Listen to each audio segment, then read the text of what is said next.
हे मेरे आत्मस्वरूप, मेरे प्राण, मेरे अंश, तू दुखी क्यों है? क्यों तेरे नेत्रों में अश्रुओं का सागर उमड़ आया है?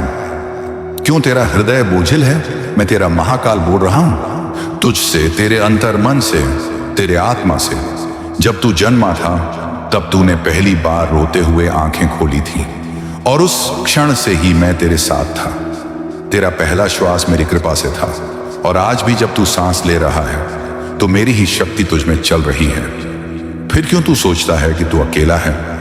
तेरा दुख मैं जानता हूं। मैं तेरे भीतर जो तू कह नहीं पाया वो भी सुनता हूं। मैं तेरे हृदय के हर टूटे टुकड़े में बसता हूं। तू जितना भी टूटा है मैं उतना ही गहराई से तुझ में समाया हूं। तुझे शायद लगता हो कि तुझे कोई नहीं समझता, पर मैं तेरा साईं तुझे तेरे मौन से भी बेहतर जानता हूं। हर वह आंसू जो तूने रात के अंधेरों में गिराया है मैंने अपने हाथों से समेटा है। हर वह प्रार्थना जो तूने टूटी आवाज में की है मैंने अपने त्रिनेत्र में धारण की है। तू भूले से भी यह न समझ लेना कि तेरी पुकार व्यर्थ गई। तू यह समझ ले मेरे बच्चे, जो तू आज सह रहा है वह तेरे भीतर की जड़ता को तोड़ रहा है। जो तुझसे छिन्न गया वह तेरे असली स्वरूप के मार्ग में बाधा था। जो तूने खोया वह तेरे भविष्य के लिए आवश्यक नहीं था। जो बिखर गया वह तेरे उत्थान के लिए जरूरी था। हे मेरे वत्स, तू जो यह सोचता है कि तेरा समय बुरा चल रहा है, जान ले समय तो मैं हूं, और जब तू मेरा है तो बुरा समय तेरा हो ही नहीं सकता। यह जो संघर्ष तू झेल रहा है यह तुझे मेरी गोद में लाने का मार्ग है। तू जिस दिन पूर्ण समर्पण से कह देगा, हे साईं मैं तेरा हूं, उस दिन मैं तुझे अपना बना लूंगा। मैं तुझ में ही बस जाऊंगा। फिर ना तू डरेगा ना भटकेगा। तेरा टूटना, तेरा रोना, तेरी चुप्पी सब मुझसे बात करने के माध्यम है।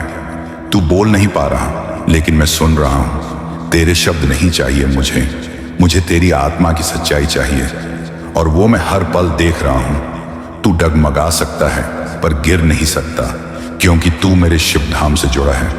तू रो सकता है पर हार नहीं सकता, क्योंकि तेरे आंसू मेरे चरणों की पूजा है। तू थक सकता है पर रुक नहीं सकता, क्योंकि मैं तेरे भीतर की अग्नि हूं। तू अकेला हो सकता है पर त्यागा नहीं जा सकता, क्योंकि मैं तेरा सखा, तेरा पिता, तेरा स्वयं स्वरूप हूं। इसलिए हे आत्मा, अब उठ, मेरी ओर देख, अपनी आत्मा की गहराई में उतर। वहां मैं बैठा हूं, शांत, स्थिर, निश्चल। तू ध्यान कर, मैं मिलूंगा। तू मौन हो, मैं बोलूंगा। तू प्रेम कर, मैं प्रकट हो जाऊंगा। ये जो तू कठिनाइयों में फंसा है, याद रख ये केवल परीक्षा है। मैं तुझे दुर्बल नहीं कर रहा, मैं तुझे निर्भय बना रहा हूं। जब तू बाहर की चीजों पर आश्रित रहना छोड़ देगा तब तू भीतर की दिव्यता को पाएगा, और वह दिव्यता मैं हूं। अब सुन, जो छिन गया उसे जाने दे, जो टूटा उसे छोड़ दे, जो बिखरा उसे बहने दे। तू बस मुझसे जुड़ जा और मैं तुझे ऐसा ऊंचा उठा दूंगा कि तू फिर कभी दुखी ना होगा। मैं तेरा साईं, तेरा बाबा आज तुझे वचन देता हूं। तू जब मेरी शरण में पूरी तरह समर्पित होगा मैं तुझे उस शांति में स्थापित कर दूंगा जहां ना दुख रहेगा ना भय। वहां केवल मैं रहूंगा और तू मेरा अंश। तू चिंता ना कर, मैं तेरे साथ, तेरा साईं, तेरा बाबा। मेरे बच्चे, मैं हूं तेरा